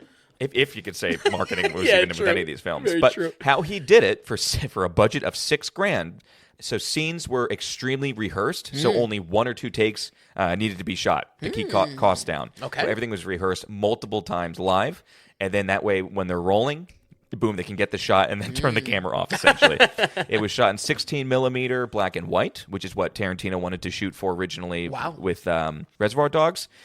He couldn't afford lighting, so most of the lighting is natural, meaning actual sunlight or inside just the light that was in the house of You the definitely apartments. feel that, especially in some of the apartment scenes. Right. Yeah. And in those apartments and those houses, he just used friends and family. He didn't have to, you go for other locations. You didn't have to pay for, 3-hour spots or anything like that. The cast and crew also had full-time employment at different jobs, like during the week. And same with Nolan. So production took a full year, basically, for the film. Filming took place on Saturdays for basically 3 months straight. And, so they would just get together on Saturdays, rehearse the shit out of something, and basically they only shot 15 minutes of footage a day. Wow. So they would shoot for hours, but really would be mostly rehearsing. Very smart. Yeah. This reminds me, too, that reading this, it just takes me right back to the stories on set for The Revenant because they wanted to use natural lighting. So everything was rehearsed perfect because if they didn't get it in 1 to 2 shots, the lighting would be ruined. We're burning daylight. Right. Nice. And that's also another reason why people were pissed with who's the director on Revenant. Oh, Inarritu. Inarritu. Yeah. It was a difficult set to be on because of the demands. But anyway, super smart. So when you're on a budget like that, that's how you get it done. Yeah. You know? That's beyond shoestring. That's 6,000. My God. I know, and it's Nolan, man, and he makes a full film. This is not student film. Yeah. This is a movie. Yeah, absolutely. So with that, why don't we get into just following? Just following. Jesus. I know. Yeah, that tripped me up too because I always thought this movie was The Following, but apparently that's another movie that came out. So yeah, it sounds like a cop show or something. No, I was gonna say, oh wait, I think it was Kevin. Was it a Kevin Bacon show that I watched for a year? I think it was a Kevin Bacon show. I think it was. I watched the first season. Classic. No joke. That's classic T. Okay. Anyway, all right. So we've got Christopher Nolan here. First one, 1998. Following. Vin, get into it. Christopher Nolan, every film bro's favorite director, but maybe I shouldn't be so snarky about it because I really do love nearly all of his movies as well. One movie after this, and we'll see Nolan make his big mark on cinema with Memento in 2000.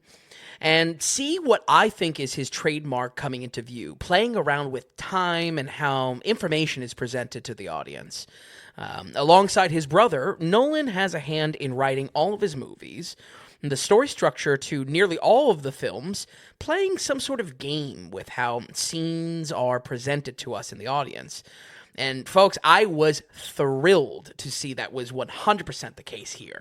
Right out of the gate, Nolan is using so many little tips to show where we are in the storyline without giving a hard timestamp or chapter mark, from progressing characters' appearances to jumping around to bursts of action, and most of all, what it reminded me of Inception, using objects in the plot to leave clues for the audience.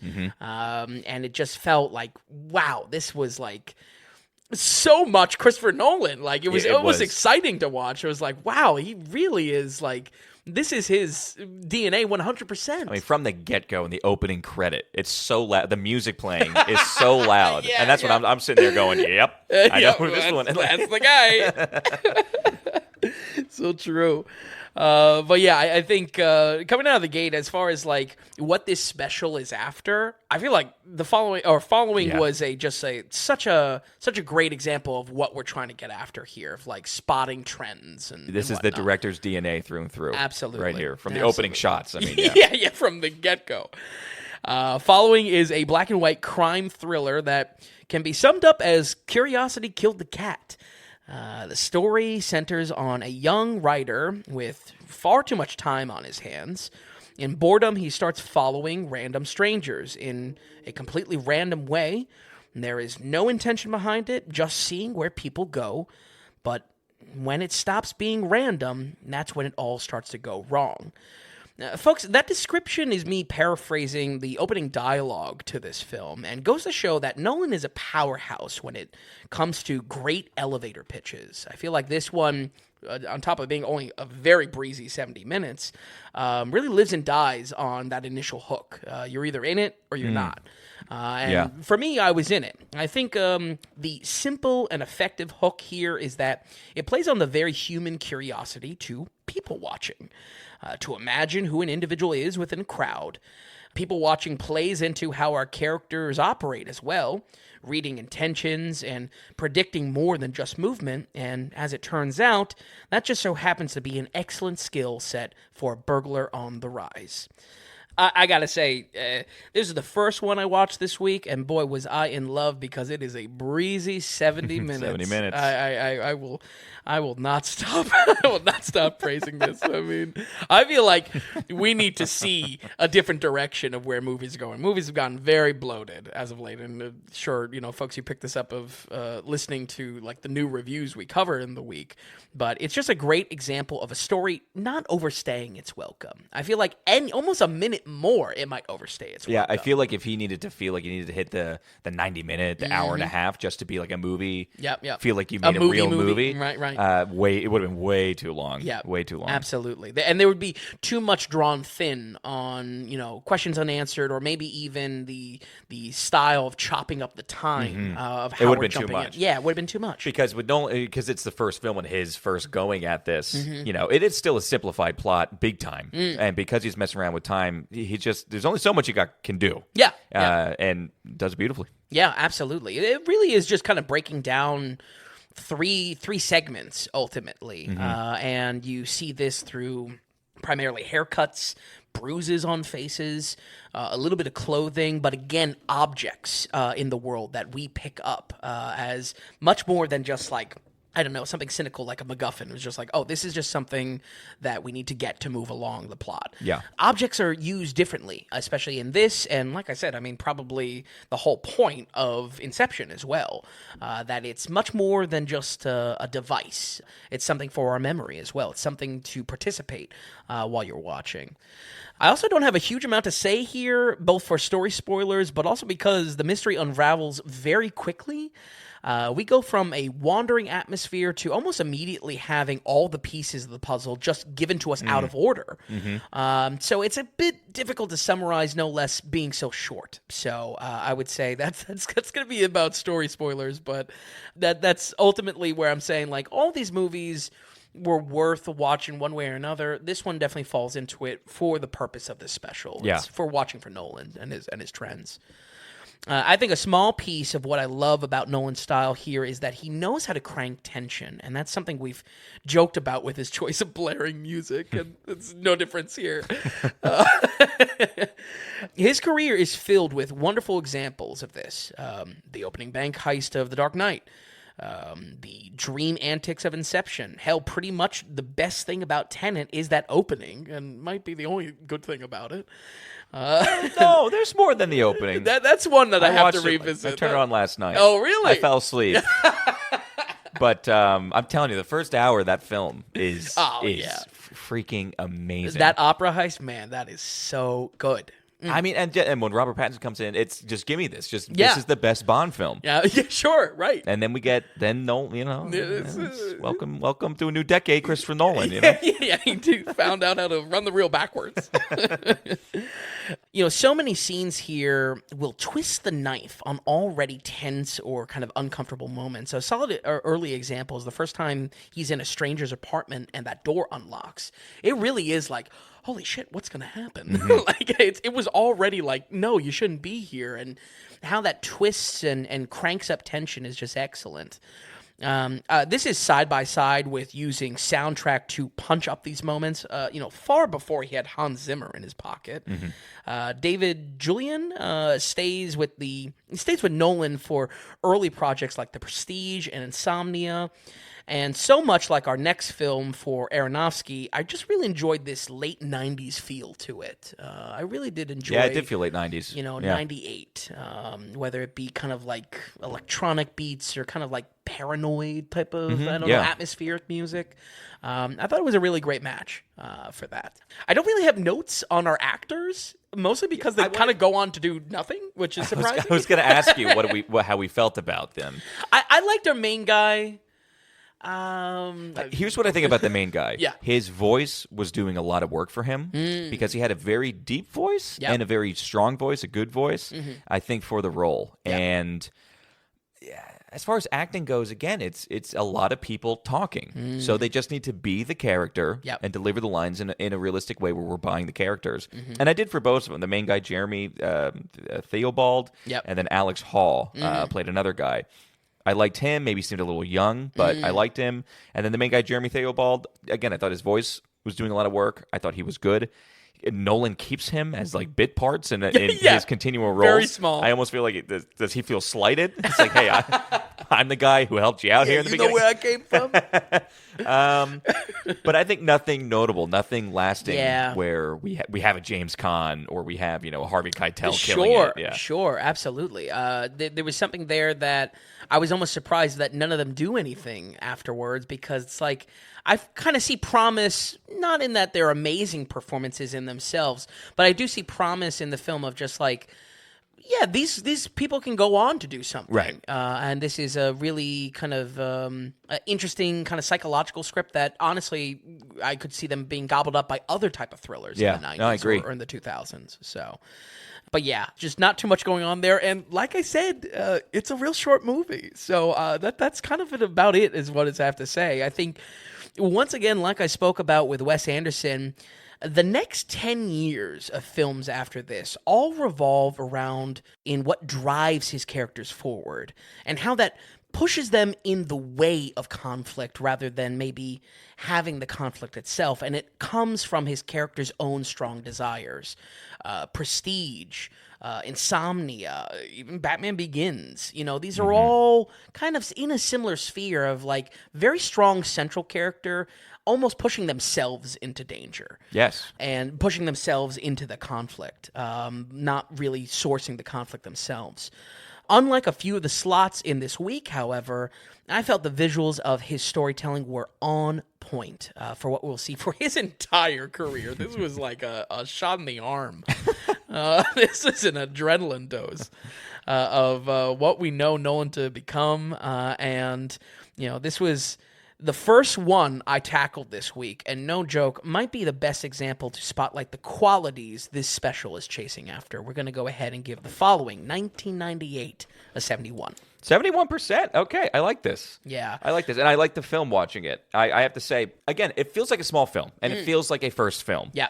Above a student film, but once when Nolan's $6,000, you know what I mean? It's not, it's definitely student film range. So, and it might feel a little amateurish, but it has all. We've been saying it has all the beats. It has all the Nolan isms in it. Yes. Where it really was, I know I was really enjoying this watching it. Yeah. Even if it had extreme simplicity to it, it doesn't matter because everything else was hitting on it. Yeah. You know? Yeah. A tight story, didn't have fat to trim on it. You know? Instead of watching an episode, instead of watching an hour episode of something or, a 70-minute, 90-minute episode, it's an easy watch too. Yeah. It's just go ahead and flip it on. Absolutely. I'm going to, real side example, but I would love like a Blumhouse to explore 70-minute films. Yeah. You know what I mean? Don't waste my fucking time. and so important. I mean, it's just, we watch movies every week, so it's like, oh, it's short. It's great for us. But also for the viewer, and we mentioned in the beginning, this is served best because it's 70 minutes. Yes. If he tried to stretch it out to make it, this is a movie, it really would have depleted this. Yeah. I bet this would have dropped down in rating big time. Yeah. Because everything that's hitting is like it's totally rounded, totally watered down. Sure. Or even like the time antics and how it's presented could be exhausting. I feel that a little bit time. in Memento. After watching Memento, sure. I felt like a little That's bit. a movie I haven't seen forever. And Nolan heads all out there. Everyone's just like, don't forget about Memento. Don't forget, Memento. Oh, everybody forgets about the. Went back, rewatched it, and I found it to be a little tedious. I thought it was a little much. It didn't need to be this much of the Nolan time jumping. Sure, and I feel like it hurt the overall story. I felt a little underwhelmed, or I felt like I was missing things once when the film ended. Sure. Because he went so much into it. This just gives you a taste. This is the aperitif to Nolan. The aperitif. I love that. All right, we got one more here again. In 1990, let me grab my notes here. Again, in 1998 as well. And I'll say right away, as far as awards right away for all these films, one, I guess the biggest award you could say was Darren Aronofsky won for original screenplay at the Spirit Awards. Okay. All the way back then for this film here, which is Pi. just like the number pi.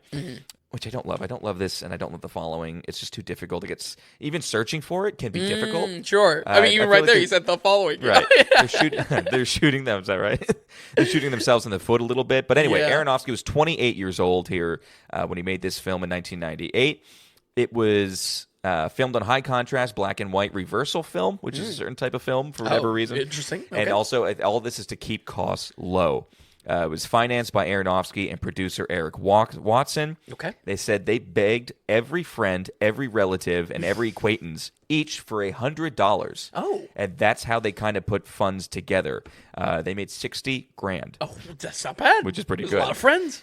They used clothing from thrift stores. They shot in the subway and outdoor scenes illegally. Oh, wow. To save costs. So they just did it and hoped that they didn't, one, get fined and didn't have to be... say, hey, we get this for the afternoon and pay that fee. Yep. The crew was paid $200 a day. The actors, $75 a day.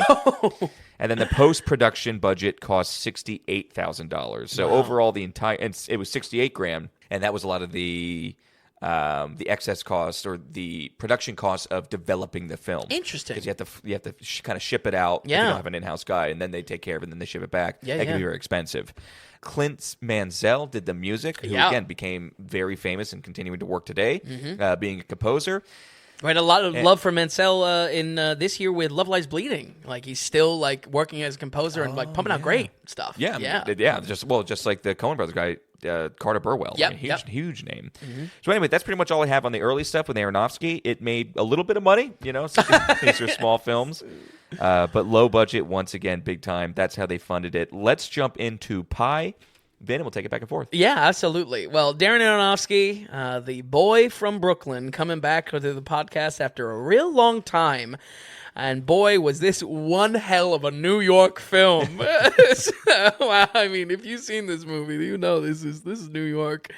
Our episode on Aronofsky is going back to probably the farthest out of our directors this week, that when we covered The Whale in 2022, and pretty comprehensive as far as covering the main movies of his career. I really do love that episode, mainly because the sheer luck of being in California to catch like one of the few showings of The Whale. Which you didn't even know. Yeah, I had to tell you that. Like that I was very happy huge. to tell you that. Yeah, a dodged bullet. Imagine like in the planning of that. Well, it's certainly not a trend in all of his work. Aronofsky is at his best when there is some sort of twist, or more directly, the mindfuck his movies are known for. Solid examples of this are Requiem for a Dream, Black Swan, sadly for the worst, Mother. Mother exclamation point. Yeah, Mother. Yeah, exactly. Which intentionally we didn't cover in that episode, and I hope to never cover that movie again. So frankly, I didn't know what to expect walking into this movie. But with unflinching confidence, I can tell you that this movie is a trip. This is something else.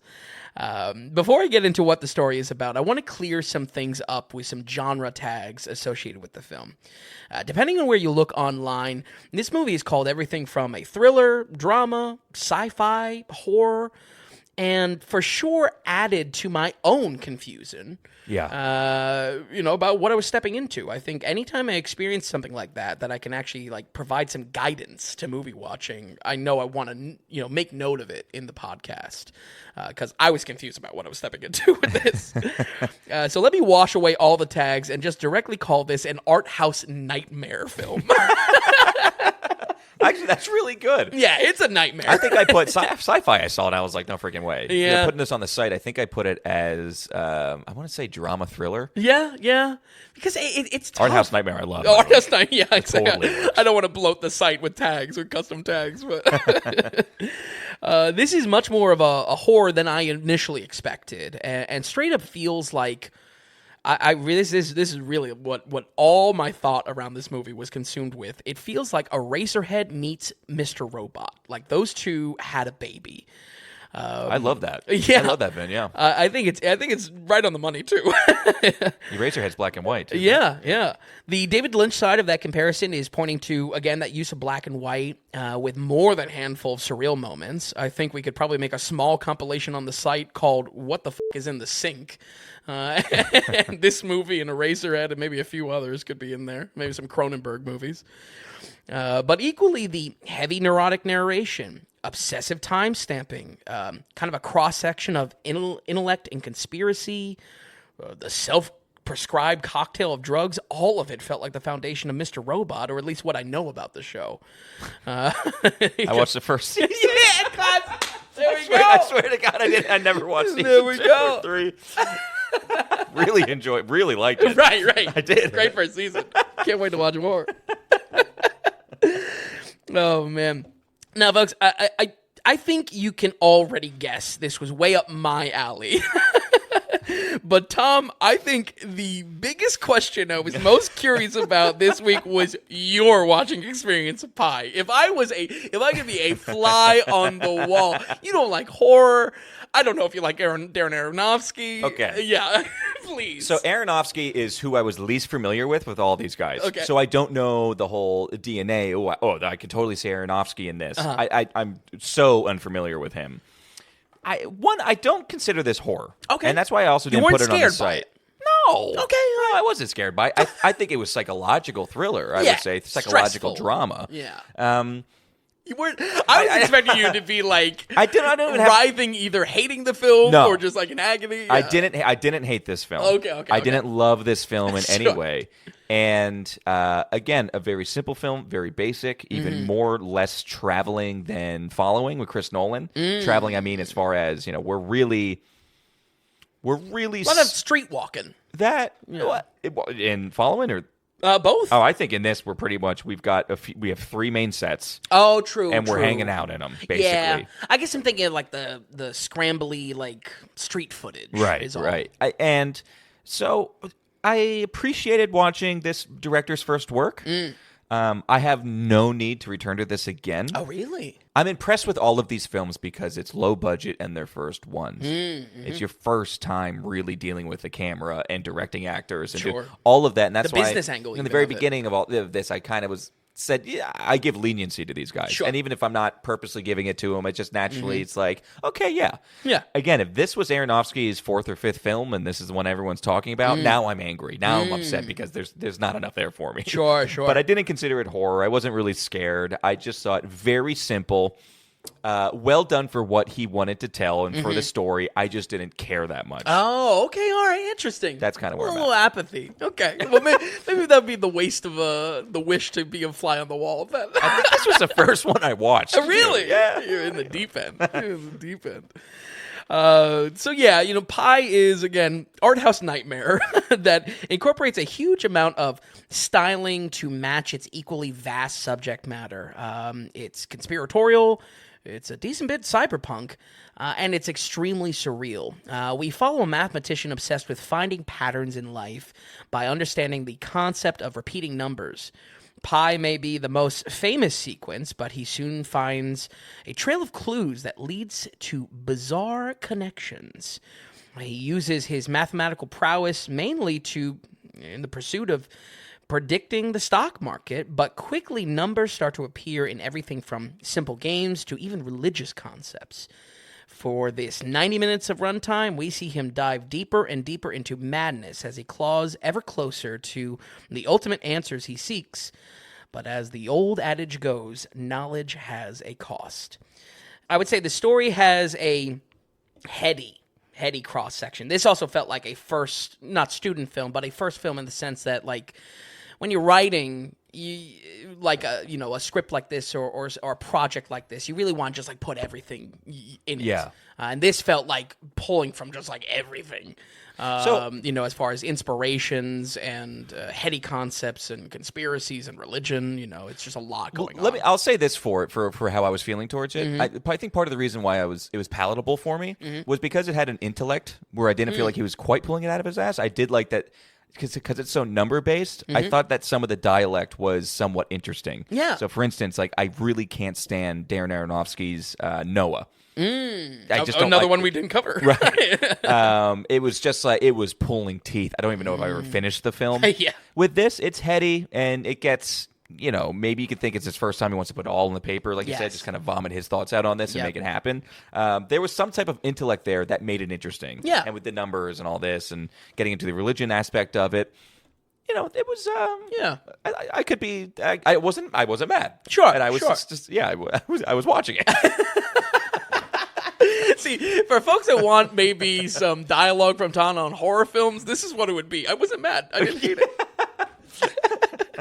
or outright hatred. I do like the cross reference or the cross section of mathematics and Judaism. Thought it was a very interesting angle, but I think it does a good job at not dumbing down these concepts, but making them digestible for the audience. 100%. It didn't feel like a TED Talk or or whatever would be the 98 equivalent. No, and I think if he tried, he would have failed at that. Yeah, exactly. The film itself plays out as a spiraling psychological thriller and gives a surprising hook to what otherwise could have been an overly intellectual story.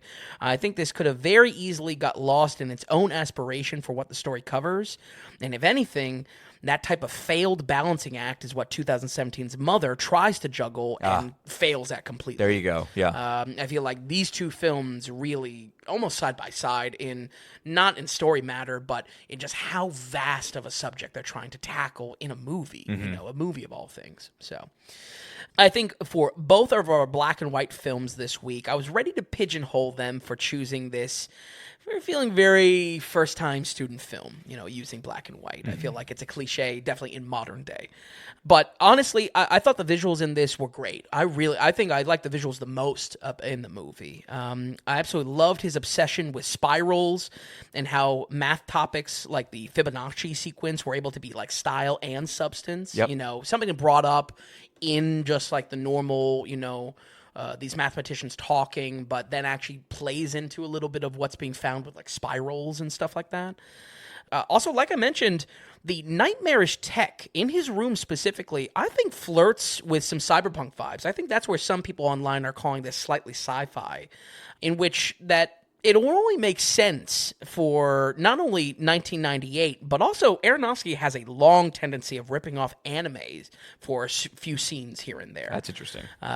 Mainly, this reminded me of an anime called Serial Experiments Lane, which came out the same year, to my surprise. Interesting. And deals with like to summarize Serial Experiments Lane would be a lot, but it deals with like almost an out-of-control computer that is growing and almost nightmarish in concept. And similarly, the computer he uses for his calculations, it's no computer in 1998. Right.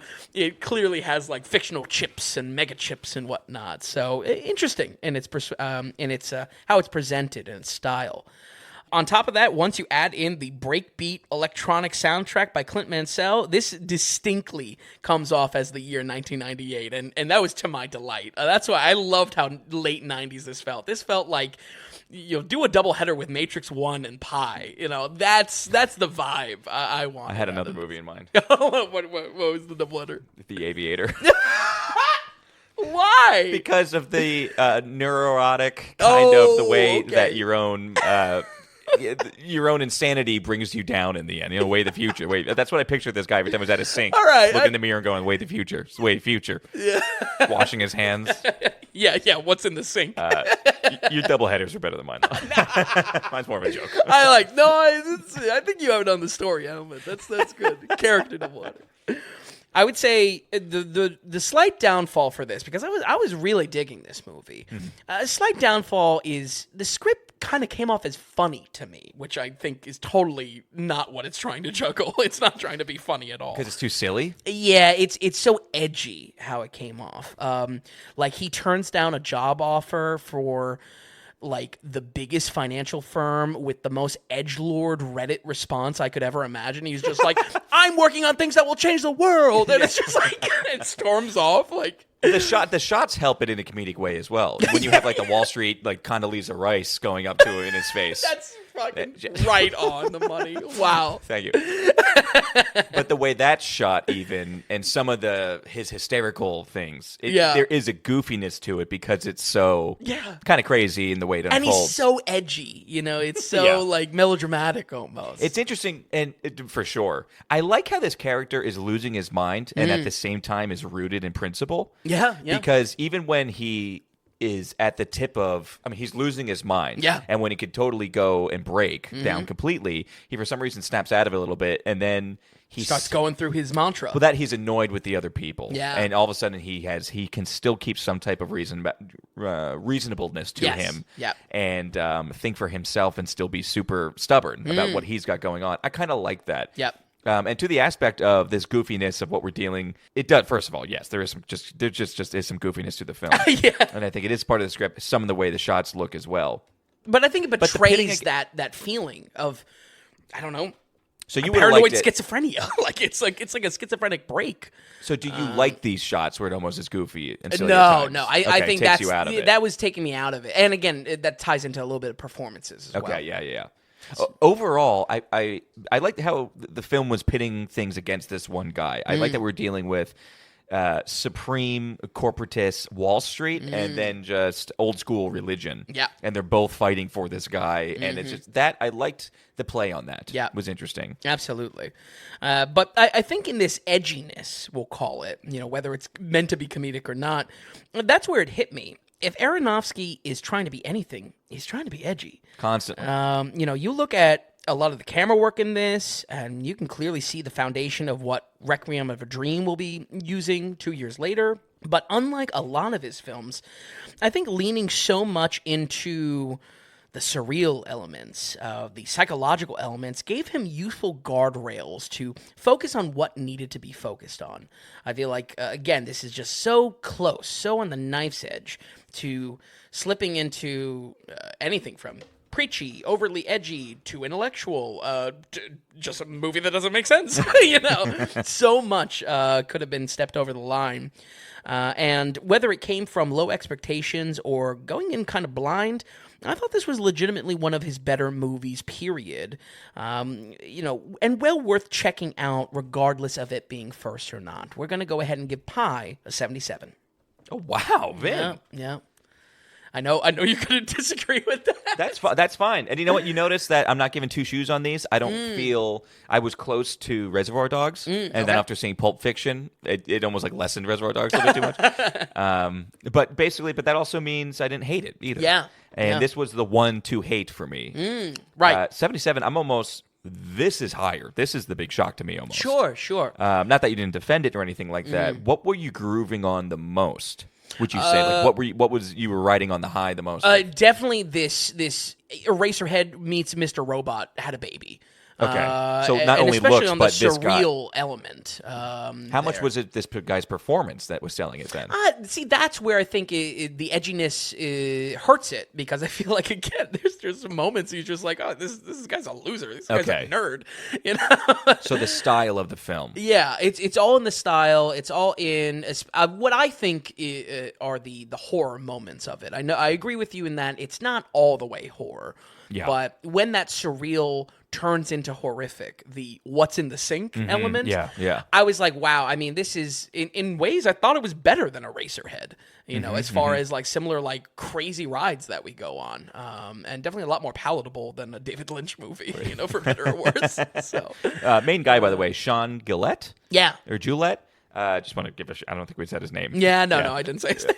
Main guy did a fine job at the role. Yeah. I think, with what he had to do. I think, honestly, the bit supporting characters, like you said, Wall Street, Condoleezza Rice, wow, is that like spot on, Tom? I liked them just because they didn't overstay their welcome. And we do have a big actor. We do have a James Condas actor, which is Mark Margolis. Yes. And he's the most recognizable. You you might not know his name, but when you see him, you're like, oh, wow, that guy's in this first-time movie. Yeah, absolutely. So. Okay, Vin, all right, 77%. This was a good week for you. I thought this was a great week. I mean, on top of just like, this is why I watch movies, scratching this itch, I thought this was an excellent week. Overall, I am surprised by these scores, I have to say. Like I said, I think almost every one of these, I was debating 1 to 2 points higher and lower. Right, but that was your range. Yeah. See, I thought you were going to be mostly, I have to be honest, 50s and 60s. Really? With a lot of these. Wow. Yeah. Wow. Because of the simplicity and the way it was made. I don't know. It's, again, you defended them well. I guess. I think I was definitely watching in the context of what plays into the greater work of these directors, but I really do, I think Pie's actually a great example of that. It was just like, if this was not connected to Aronofsky and maybe it's just kind of a lower budget, like a horror or art house type of movie I came across, I'd be like all about it. If anything, Aronofsky was holding it back. That's awesome to hear. That's awesome to hear. Okay, so on the site, I'm going to put horror down for it. You brought up horror. You said horror a lot, so we'll make it a tag. I do kind of care. Like, it's also where I was curious about your reaction to it, because I feel like there were some moments that my jaw was a little dropped because of it, and I immediately thought, I was like, what's Tom's reaction going to listen to this? Weirdness, not horror for me. Yeah, okay. Look at me. I loved Alien Romulus the other time. That's true. Because I kind of found that as... You're the horror guy now. You're doing all the horror reviews for 2025. I found that as a chasing thriller, not a horror. Chasing thriller with a spooky man in a suit. Okay, all right. So I just have a few questions for you. Yeah. Nothing crazy here. I want to know that if you could pick... No, first off, which film could have been directed by another one of these directors? Meaning, so for me, I feel like one of these movies, pegged to its director, is not like these others. I feel like there was an easy odd man out.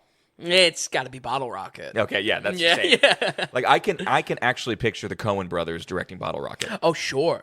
And I felt that way a lot, actually. And toss it a couple years forward, any like 2000s director could do Bottle Rocket, like a Judd Apatow even or something like that. So. Okay, all right. So we kind of agree on that then, because I even think with Bottle Rocket, just the weirdness of the characters, the simplicity of the characters, even just the low rate crime, because I was getting Raising Arizona vibes for sure. Yeah, absolutely. To me, I was like, well, this could be Coen brothers. Yeah. And it distinctly was not Wes Anderson in my eyes. From what I know because I've watched so much of his later career. Sure, which right. everything is together. Yeah, exactly. Had none of the toy sets, the type of aesthetic. Yeah, you take Budapest and Past. Between you have Budapest and then you have French Dispatch, what we covered last year. Asteroid City. And then his four shorts. Four shorts on YouTube then. Yeah. Netflix. Oh, yeah, right. He does the Roald Dahl stuff. All within his aesthetic. But, yeah, so Bottle Rocket I thought was the one that was totally not like his others kind of. Absolutely. Where everybody else, there was that DNA there you could attach it to. So if you could pick any one of these directors to direct any of these stories, what would be the most fun? Who would you actually... Not necessarily the best fit, but would be awesome in its own right. I think I would swap the black and whites. I would love to see Aronofsky take on the paranoid thriller following. And definitely I would love to see Nolan, maybe try a little bit more style in the genre of these surreal elements. If Nolan did Pie, the time element with that and with the numbers, he would...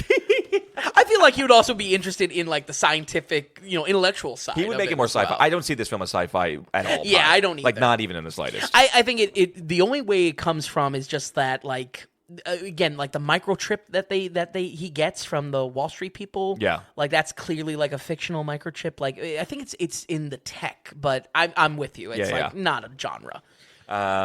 Okay, that's pretty much all I have. Who would you have as a swap? I guess you already kind of said with Coen Brothers on Bottle Rocket. No, but that's who I just think. That's who I feel like Bottle Rocket feels more like the Coen Brothers than it does Wes Anderson. Who I would want to direct somebody else's film. Tarantino might do a damn good job at Blood Simple. Yeah. But that's basically Hateful Eight. I don't feel like there's enough characters in Blood Simple. Tarantino's dealing with many characters is what's so phenomenal to see on screen. The way he weaves in and out, the way he can... Yeah, he just gets you in and out of these characters. It's phenomenal. I don't know who... I do like switching out the black and whites. But then also... I put Tarantino on anything. Yeah. But put Wes Anderson on Pie. What happens then? Because it almost turns into like a low beat kind of comedy then. It could actually kind of be funny. I would love Owen Wilson losing his mind. Losing his mind as a mathematician. If anything, that maybe sounds like a new Wes Anderson. Oh, you know what? Actually, Chris Nolan doing Blood Simple. Oh, yeah. Because how would he layer the timeline of that? Yes. Of a death and killings or whatever. Yeah. Snooping and snitching. That would almost feel That's like more a great Memento-ish. point. Absolutely. Yeah. Yeah, and just like the tangle of it, you could play around a lot with how the events are ordered for the story. Okay, Vin. Any other notes you wanted to settle on, or any other thoughts walking away with this? New thoughts you have of these directors, or anything like that? Nothing new thoughts that wouldn't be included in the reviews, but folks at home, this is what the podcast is all about. For listeners already, you know this is my bag as far as wanting to see some like the stepping stones in films. And for any new listeners, I really encourage you to go take a look back at some of our director episodes that we've tackled 5 films from some of these directors, the Aronofsky episode, for instance. Yeah, what did we do exactly? We did Aronofsky and Coen Brothers this year, but also that's something we did do. 2 of our Keystone brother. Keystone brother, M. Night Shyamalan. Yeah, yeah. But we've done a lot of those type of episodes where we're tracking a director's movements in between actual just movie reviews of the movies themselves. Right. So and we covered like we said, almost a director that's missing from this list is Paul Thomas Anderson. Yep. But we did a special on him basically, where we absolutely. covered Hard Eight, his first film. Yeah, and like the Coen Brothers, There'll Be Blood will probably get its own, on its own. So yeah. Well, because we want to do those specials now. Yeah, absolutely. So, but no, this was a delight. This was a fun week. This really was a good week, man. There are weeks that really reinvigorate me. This is one of the weeks. I had fun. I had fun. I really did. I was excited to hear you kind of what you were bringing to it as well. Yeah. So excellent, Ben. Thank you so much for watching these, V. Thanks for stopping by here tonight. Folks, we'll be back next week with our regular schedule, I guess. We'll be having a normal episode next week with the new movie that's coming out, which I believe is Beetlejuice. It's going to be we're Beetlejuice. Doing Tim Burton 5. Okay, we're doing Burton next week, folks. Thanks a lot, man. And we're just going to run these scores down one more time. We have Blood Simple with a 74%, Reservoir Dogs with an 84%, Bottle Rocket with a 63%, following with a 71, and Pie with a 77%. All right, folks, thank you so much for listening. We will see you next week on the Daily Ratings Podcast.